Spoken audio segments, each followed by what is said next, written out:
Daslem kipor nga wayoluti Wow em lang pawa nga kamni Iman sino dap idek men Wa em lang po kamni hajan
Hey saja UM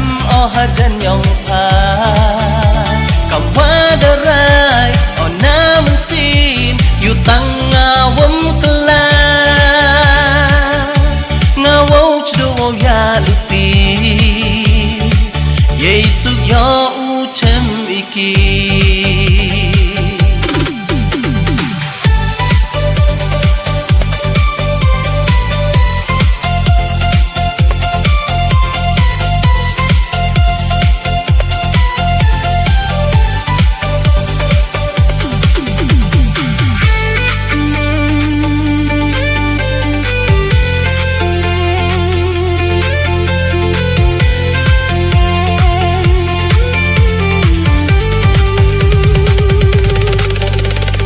Daslem kipor nga wayoluti Wow em lang pawa nga kamni Iman sino dap idek men Wa em lang po kamni hajan